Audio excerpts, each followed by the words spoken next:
एका नामांकित IT कंपनीत महिला कर्मचाऱ्यांचे शोषण, धर्मांतरासाठी दबाव आणि तक्रारी दाबणारेच व्यवस्थापन. नाशिकमध्ये समोर आलेली ही घटना फक्त एक गुन्हा आहे की यामागे मोठं जाळं आहे? नमस्कार, मी सुनील आणि तुम्ही पाहताय एकमत डिजिटल. नाशिक शहरात एका नामांकित बहुराष्ट्रीय IT कंपनीत महिला कर्मचाऱ्यांचे लैंगिक शोषण आणि धर्मांतरासाठी दबाव टाकल्याचा खळबळजनक आरोप जो आहे तो उघडकीस आलेला आहे. आणि या प्रकरणामध्ये पोलिसांनी आतापर्यंत आसिफ अन्सारी, शफी शेख, शाहरुख कुरेशी, रजा मेनन आणि तौफिक अत्तर या 5 आरोपींना अटक केली आहे. धक्कादायक बाब म्हणजे पीडित महिलांच्या तक्रारीमध्ये जाणीवपूर्वक दुर्लक्ष केल्याच्या आरोपाखाली कंपनीच्या महिला सहाय्यक व्यवस्थापक म्हणजेच HR यांनाही पोलिसांनी बेड्या ठोकल्यात.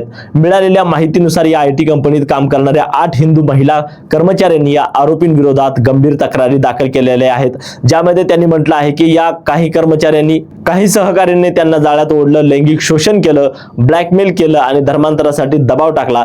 या प्रकरणात पोलिसांनी या 5 आरोपींना जे आहे ते अटक केली आहे. धक्कादायक बाब म्हणजे कंपनीच्या HR विभागातील वरिष्ठ महिला अधिकाऱ्यालाही अटक करण्यात आली आहे, कारण त्यांनी या तक्रारीकडे दुर्लक्ष केल्याचा आरोप आहे. यामधली कायदेशीर बाजू समजून घेऊयात. या प्रकरणामध्ये पोलिसांनी विविध कलमांखाली गंभीर गुन्हे जे आहेत ते दाखल केलेले आहेत. त्यामध्ये लैंगिक छळ, धार्मिक भावना दुखावणे, जबरदस्ती धर्मांतर करणे. नाशिक पोलिसांनी यासाठी विशेष पथक म्हणजेच SIT ची जी आहे ती स्थापना केलेली आहे. आतापर्यंत 9 गुन्हे दाखल झाले असून तपास वेगाने सुरू आहे. या प्रकरणाला काही राजकीय आणि सामाजिक गटांनी कॉर्पोरेट जिहाद असं नाव दिले.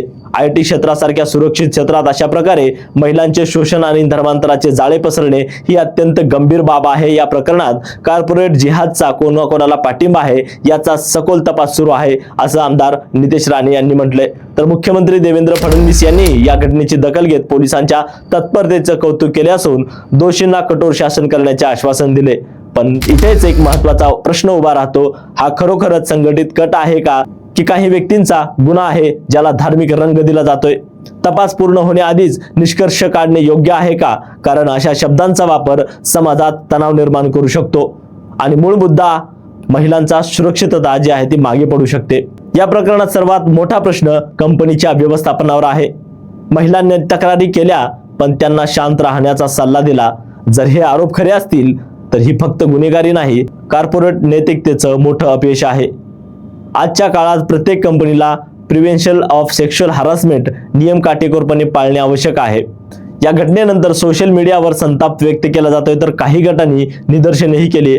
मोठ्या षडयंत्राचा तपास करण्याची मागणी केली आहे. पण इथेही 2 बाजू आहेत. एकीकडे न्यायाची मागणी तर दुसरीकडे या प्रकरणाला धार्मिक वळण देण्याचा धोका. या संपूर्ण प्रकरणातून काही महत्त्वाचे मुद्दे उपस्थित राहत आहेत.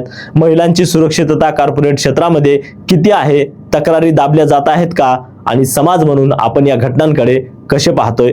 तपास पूर्ण होईपर्यंत संयम, तथ्यावर आधारित चर्चा आणि पीडितांना न्याय हेच सर्वात महत्त्वाचे आहे. बाकी तुम्हाला या सर्व प्रकरणाबद्दल नेमकं तुमचं मत काय आहे आम्हाला कमेंट करून सांगा आणि अशाच विश्लेषणात्मक व्हिडिओसाठी आमच्या चॅनलला सबस्क्राईब करा. धन्यवाद.